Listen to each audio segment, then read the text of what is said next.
A Thucydides Trap between the United States and China.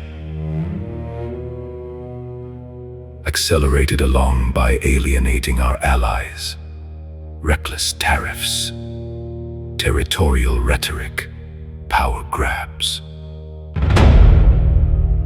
yielding what remained of our moral high ground. Now we stand in China, among a cadre of merchants, while simultaneously attempting to hold China at bay over Taiwan. Even as we casually speak of Greenland as though it were obtainable territory.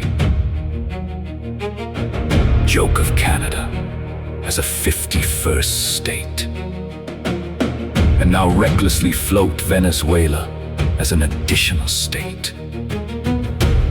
And the annihilation of Iran if they do not agree to our terms. Within the same sphere of influence mindset we claim to oppose abroad. And perhaps more dangerously,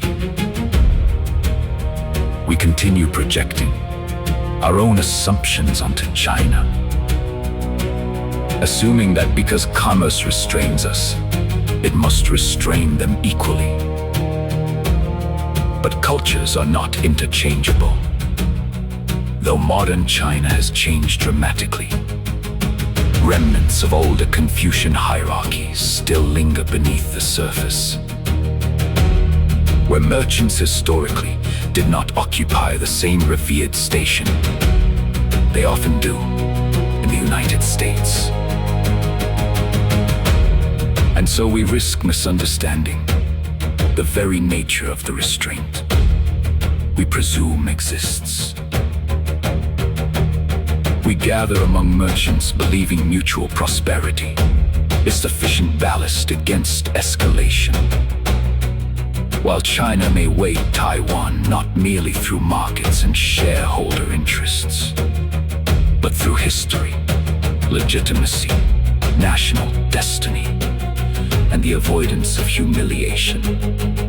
In 2017, Graham Allison published Destined for War: Can America and China Escape Thucydides Trap? Warning of the danger when a rising power meets an established one. And now, years later,